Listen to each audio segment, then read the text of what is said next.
Mohon maaf koneksi saya, bukan koneksi, Zoom meeting-nya tadi berakhir karena cuma 40 menit. Saya lanjutkan sedikit.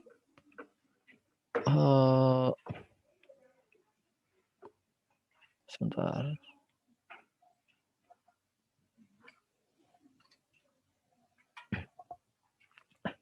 Ya, tadi sampai presensi ya.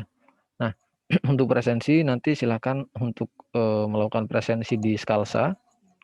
Nanti setiap perkuliahan akan dibuka selama 7 hari waktunya. Jadi misal perkuliahan di hari Rabu katakanlah, berarti ini berlaku dari hari Rabu minggu ini sampai hari Selasa minggu depan. Dibuka selama 7 hari. Nah, nanti silahkan melakukan presensi. Cukup presensi di salah satu hari saja. Jadi tidak perlu presensi di semua hari. Hanya cukup presensi di salah satu hari saja. Kemudian dan pastikan kalian presensi ya, karena nanti takutnya ketika lupa presensi maka nanti akan mempengaruhi jumlah kehadiran. Jadi silakan nanti untuk presensi di setiap pertemuan dalam 7 minggu itu hanya cukup jam 7 hari itu bisa cukup 1 hari saja untuk presensi. Kemudian ini yang penting. Nah, kita ada namanya penugasan, ada UTS, ada UAS. Nah, untuk poin penilaian yang paling besar di sini adalah lembar kerja mahasiswa atau penugasan. Jadi saya harap untuk setiap tugas yang diberikan oleh dosen pengampu nanti minta tolong untuk dikerjakan. Jangan sampai tidak mengerjakan. Karena ini kan mempengaruhi nilai nanti. Bayangkan nih 60% persentasenya. Jadi silakan untuk dikerjakan. Jangan sampai tidak mengerjakan. Karena ini akan mempengaruhi nilai secara keseluruhan. Ini untuk evaluasi. Nah, selanjutnya ini untuk kisaran kriteria penilaian. Kita menggunakan penilaian ada B+, B, C+, D+, sampai dengan E. Nah, ini mungkin nanti bisa dipelajari, akan saya bagi untuk filenya di Skalsa nanti. Kemudian, nah ini adalah beberapa rancangan tugas. Mungkin untuk RPP-nya nanti akan saya unggah di Skalsa, berikut juga dengan materi pertemuan 1 dan seterusnya. Nah, untuk objek garapannya kurang lebih ada struktur keputusan. Di sini ada tugas 1 atau LKM 1. Di pertemuan kelima kita ada kuis, looping. Di pertemuan 6 ada penugasan juga, sorting. Pertemuan 7 searching, kita ada presentasi nanti. Pertemuan 11 ada penugasan juga, prosedur, fungsi, mencari nilai maksimum dan minimum, kuis, dan kemudian di akhir juga nanti akan ada presentasi dari masing-masing mahasiswa. Ini adalah untuk rancangan tugas selama 1 semester nanti. Kemudian, ini adalah peta mata kuliahnya, peta bahasannya dalam mata kuliah tersebut. Nah, kurang lebih ini nih. Di bulan pertama ada dasar algoritma. Nah, mungkin nanti karena terbatas waktu akan saya sampaikan sedikit saja untuk pengantarnya. Kemudian ada konstruksi dasar algoritma, keputusan sampai dengan searching dan ujian UTS ya, ujian terakhir semester. Nah, di semester kedua, di paruh pengajaran kedua, mulai pertemuan 9 sampai pertemuan 15, kurang lebih ada merging, rekursif, prosedur, fungsi, dan lain-lainnya. Ini adalah peta pokok bahasan dalam mata kuliah algoritma dan pemrograman. Selanjutnya,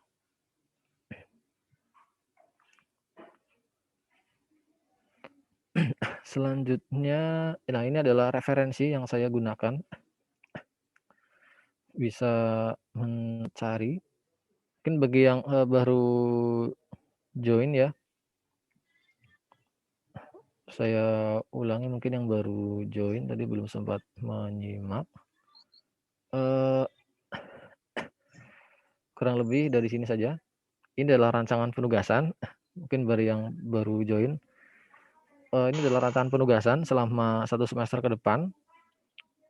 Ada pertemuan ketiga sampai pertemuan ke-15. Bisa di screenshot ya untuk mungkin mengingatkan. Nah, setelah penugasan, nanti akan ada waktunya untuk dikumpulkan. Kita pembelajaran melalui Skalsa. Nanti langsung diakses saja di ilkom.skalsa.uhb.ac.id. Kemudian ini adalah untuk pokok bahasan selama 1 semester. Dan berikutnya ini adalah referensi yang saya gunakan. Nah, di sini kita banyak menggunakan dari bukunya Munir tentang algoritma dan pemrograman dalam bahasa Pascal, C dan C++, terbitan dari Informatika. Nah, ini terkait dengan kontrak pembelajaran. Mungkin ada yang mau ditanyakan terlebih dahulu?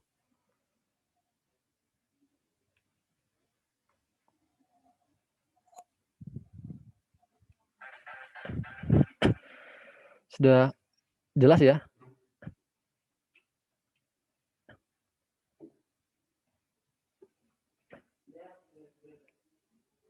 Kalau sudah jelas, saya akan masuk ke bahasan berikutnya. Mungkin tidak sebentar saja, mungkin di sini akan saya jelaskan. Oke.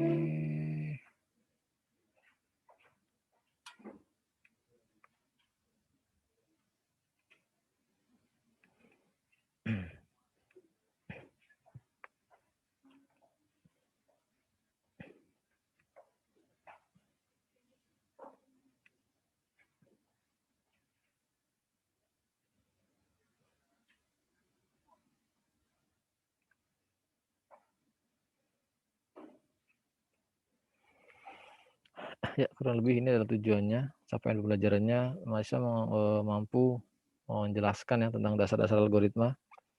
Mungkin nanti tidak semuanya kita bahas. Nah, kurang lebih saya kasih sedikit saja penjelasan tentang algoritma. Nah, kita akan selalu berhubungan dengan masalah. Ya, algoritma kita berbicara algoritma, kita akan berbicara mengenai masalah. Pasti itu. Karena sebagai orang IT, kita mempunyai di mana kita dituntut untuk menjadi seorang yang problem solver ya, pemecah masalah. Itu adalah mau tidak mau itu melekat pada diri kita. Orang-orang IT lekat dengan problem solving. Oke. Apa masalah itu? Ya, kurang lebih ini adalah saya ambil dari KBBI dan Neopolitan. Masalah diartikan sebagai sesuatu yang harus diselesaikan. Ya, pertanyaan atau tugas yang harus dicari jawabannya. Ini adalah masalah.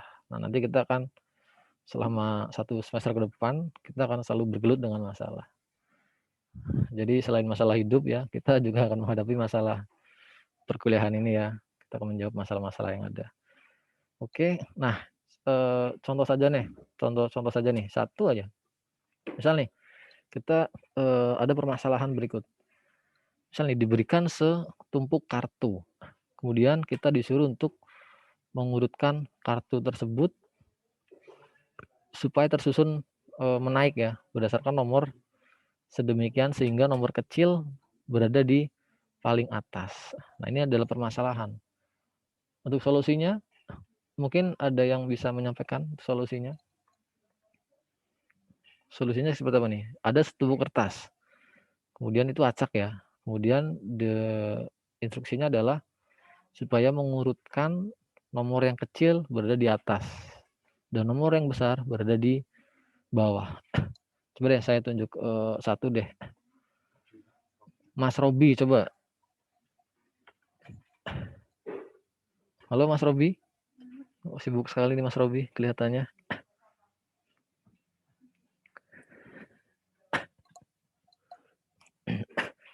Halo Mas Robi.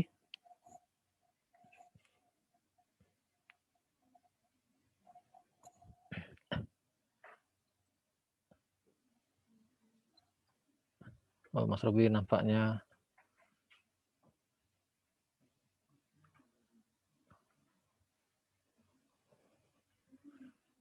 ada apa nih dengan Mas Robi ini? Halo Mas Robi.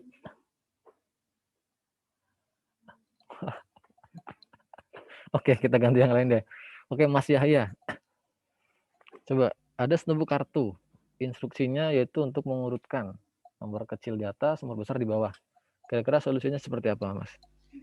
Solusinya yang pertama adalah mengidentifikasi kartu-kartu mana, angka yang kecil yang mana, angka yang besar yang mana, lalu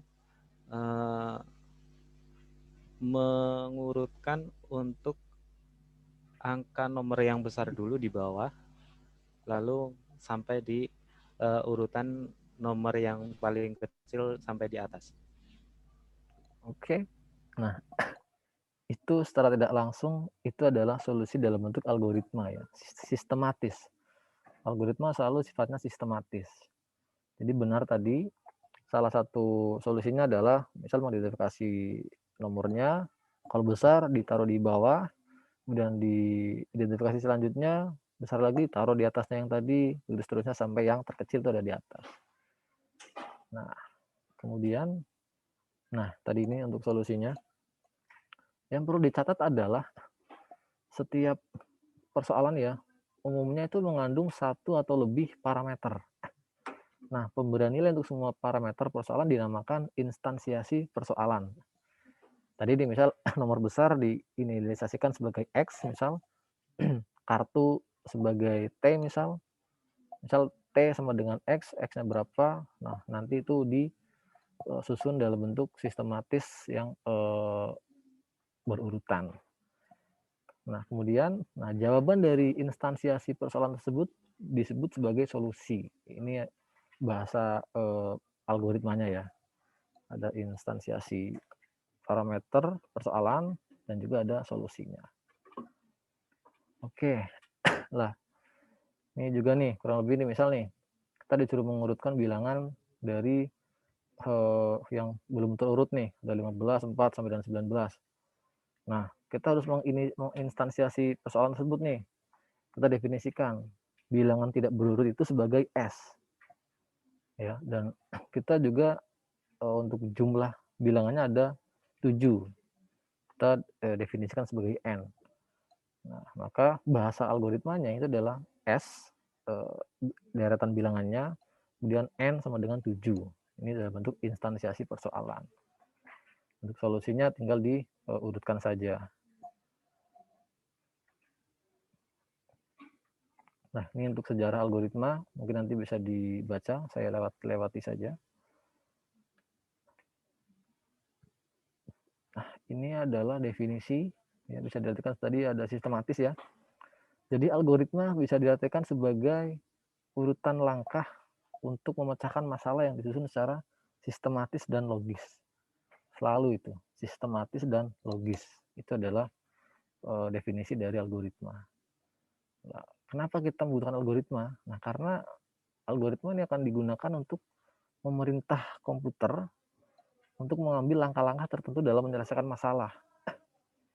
Contoh kecilnya misal ini nih, kalkulator di komputer.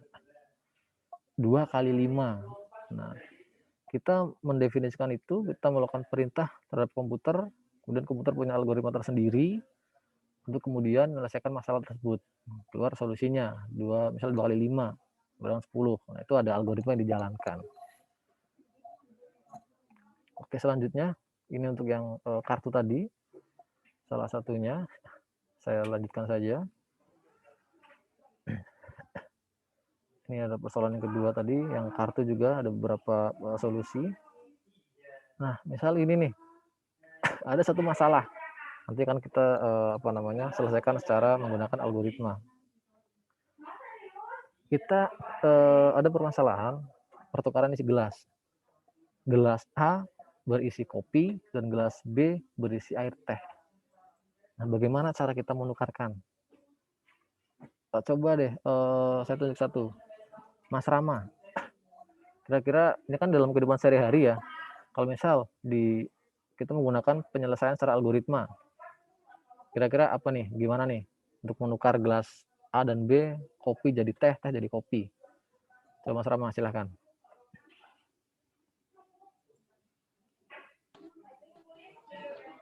Ya, mungkin kita membutuhkan gelas satu lagi ya Pak untuk menampung kopinya dulu ke gelas bantuan, terus kita masukkan yang teh ke gelas A, terus tinggal yang gelas bantuan itu dimasukkan ke gelas yang B. Gelas B ya. Mungkin seperti itu Pak. Oke, terima kasih Mas Rama.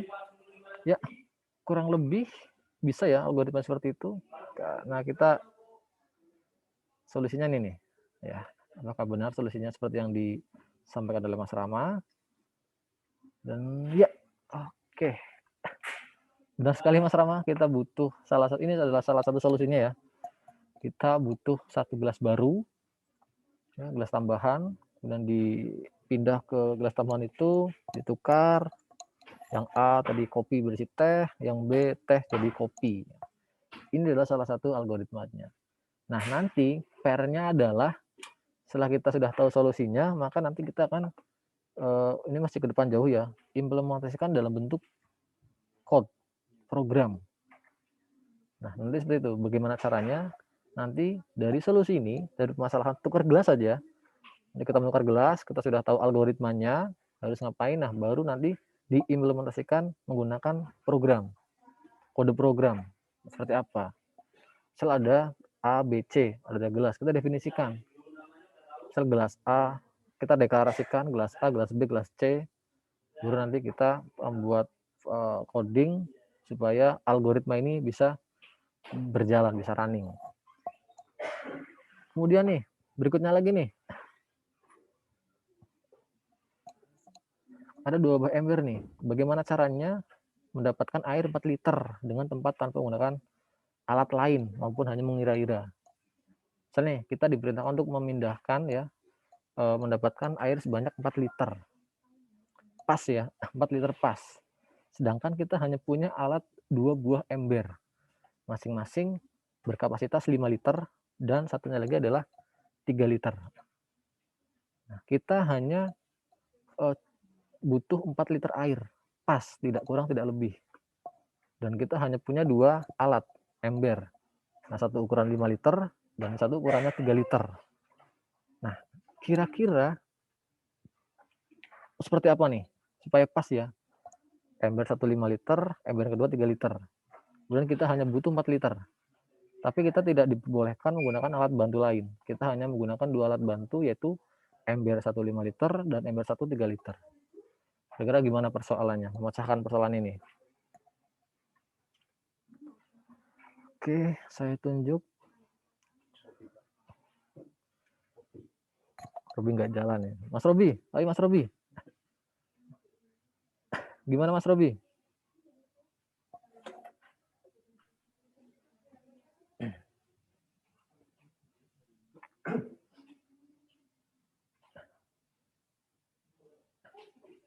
Kayaknya Mas Robi memang bermasalah ya. Oke, saya langsung ke yang lain aja deh. Misal Mbak Kiki, coba. Gimana Mbak Kiki untuk solusinya?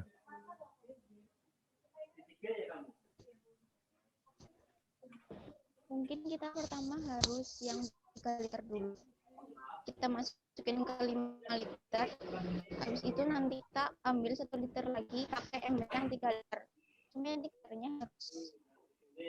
Nah, untuk cuma 1 liter sih, tambahan cuma 1 liter. Nah, ini kan kita ambilnya 3 liter. Nah, untuk bisa mengetahui bahwa yang diambil kedua itu adalah 1 liter gimana, Mbak? Dan sini ada kata kuncinya tidak bisa mengira-ira. Dibagi 3.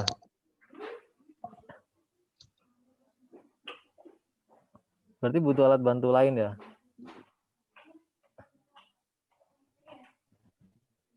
Yes.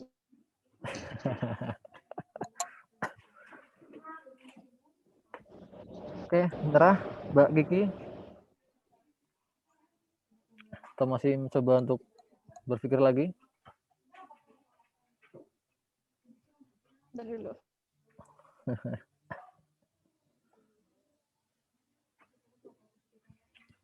Oke, ke Mas Rizky coba.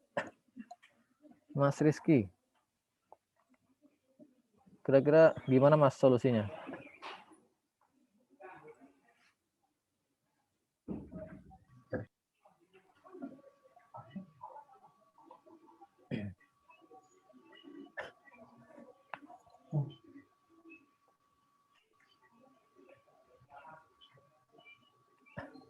Halo Mas Rizky.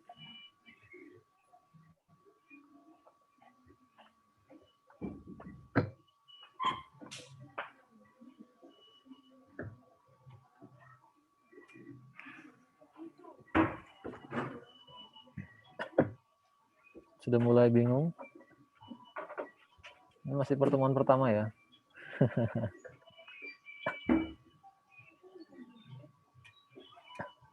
Kenapanya mulai kebingungan Mas Rizky? Oke, saya ke Mbak ini deh, ke Mbak Askiatun Nadroh. Coba Mbak, kira-kira bagaimana solusinya?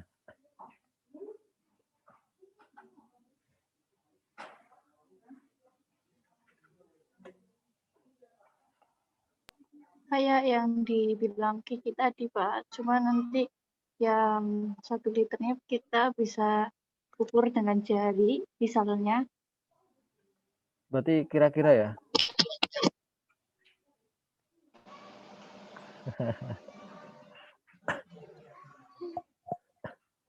Oke, satu lagi deh, saya tunjuk deh. Mbak Diani, coba Mbak Dian. Sama aja sih, Pak. Cuma nanti pakai ember yang 3 liter tuh dikira-kira sekira-kira ya seperempatnya lah sedikit. Gitu ya. Iya. Kira, berarti masih mengira-ngira ya? Oke, Iya. langsung saja deh nih solusinya.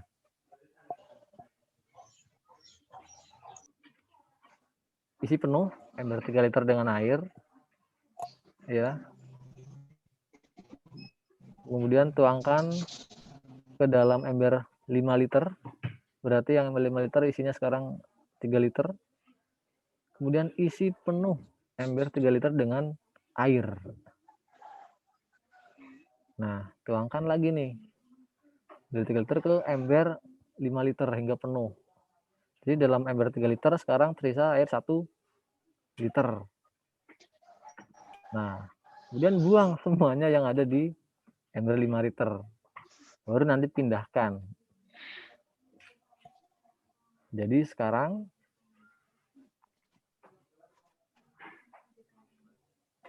berisi totalnya adalah 3 liter air. Dan, nah, baru nih dituangkan ember air di ember ketiga ke ember 5 liter. Jadi sekarang totalnya adalah 4 liter. Ini adalah penyelesaian sederhana yang membutuhkan logika berpikir. Nah, nanti kita nggak jauh nih dari ini nih.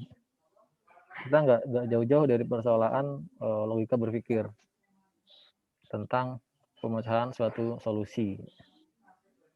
Bagaimana kita membuat sistem nanti ketika katakanlah pembuatan NIM saja. Pembuatan NIM nanti didasarkan pada kombinasi antara tanggal lahir dan bulan lahir di jumlah. Nah, nanti bentuk solusi algoritmanya seperti apa. Kemudian, nah ini adalah karakteristik algoritma, harus efektif. Nanti mungkin kalian bisa baca, akan saya share materinya di Scalsa. Ini adalah syarat algoritma yang baik ya. Tentunya hasilnya harus akurat, berakurasi tinggi, efisien, dan juga sifatnya general ya, tidak menyelesaikan satu kasus saja. Ini adalah yang lainnya. Karakteristiknya, syarat algoritma yang baik, bisa dibaca nanti. Nah, sekarang kita kan berbicara mengenai program dan pemrograman. Nah, ini belajar pemrograman itu tidak sama dengan belajar bahasa pemrograman. Ya, perlu dicatat lagi, belajar pemrograman itu tidak sama dengan belajar bahasa pemrograman. Kenapa? Ya, belajar pemrogram ya ini adalah tentang metodologinya. Bagaimana cara kita memecahkan masalah dengan menggunakan notasi tertentu. Nah, sedangkan kalau belajar bahasa program ya berarti kita belajar tentang bahasa itu, tentang instruksi-instruksi dari sebuah bahasa pemrograman. Misal pemrograman C, ya udah kita hanya belajar tentang bagaimana melakukan instruksinya dengan menggunakan bahasa C misal. Ini beda keduanya ya. Yang satu tentang metodologinya, yang satu tentang penggunaan bahasanya, bahasa pemrogramannya. Sampai di sini mungkin ada yang mau ditanyakan?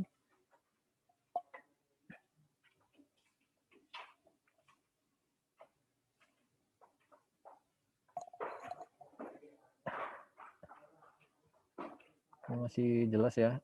Nah, kemudian ini mungkin nanti kalian bisa baca bagaimana komputer menjalankan sebuah program dari inputan, kemudian masuk di proses, ada peran memori di sana dan juga CPU, sehingga menghasilkan sebuah luaran. Nah, ini nanti bahasa pemrograman ada C, PHP, Java, R, Python, dan lain-lainnya. Bisa baca. Ini adalah tahapan pelaksanaan program. Ada algoritma, kemudian ditranslasi, dikompil, kemudian diinterpretasi oleh CPU, sehingga menghasilkan sebuah luaran. Nah, mungkin ini dulu yang bisa saya sampaikan. Mungkin untuk materi lengkapnya nanti akan saya unggah di Scalsa. Jadi nanti silakan untuk melakukan presensi di Scalsa. Mungkin hari ini tadi saya belum sempat menambahkan di Scalsa. Mungkin nanti sore untuk presensi akan saya buka. Dan mungkin karena keterbatasan waktu ya. Jadi ini adalah baru gambaran ya dari apa yang akan kita pelajari ke depan nanti. Mungkin sebelum saya tutup, ada yang mau ditanyakan?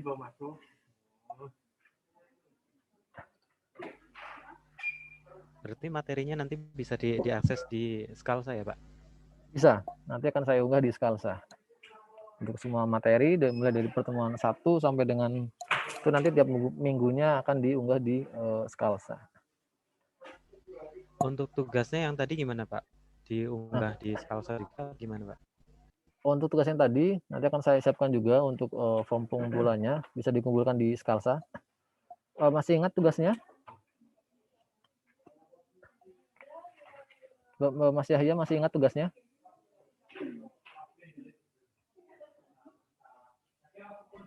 Masih, Pak, untuk mengumpulkan 10 list pekerjaan beserta referensinya, beserta persyaratannya dan gajinya, Pak.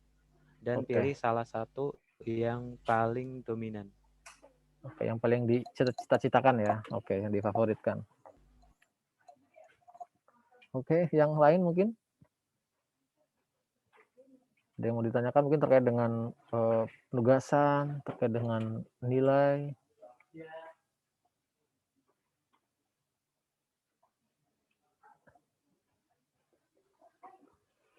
Dengan presensi mungkin. Cukup jelas semuanya?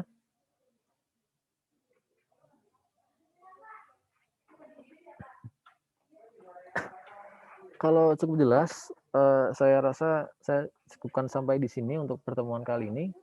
Dan semoga pandemi ini segera berakhir ya, sehingga kita bisa bertemu secara tatap muka langsung, supaya transfer ilmunya lebih efektif. Karena untuk secara daring seperti ini ada beberapa keterbatasan dari penyampaian penjelasan, kemudian mungkin bentuk diskusi yang tidak optimal. Semoga segera berakhir pandemi ini. Dan saya cukupkan sampai di sini. Semoga semuanya diberi kesehatan. Terima kasih atas waktunya. Saya tutup ya. Assalamualaikum warahmatullahi wabarakatuh.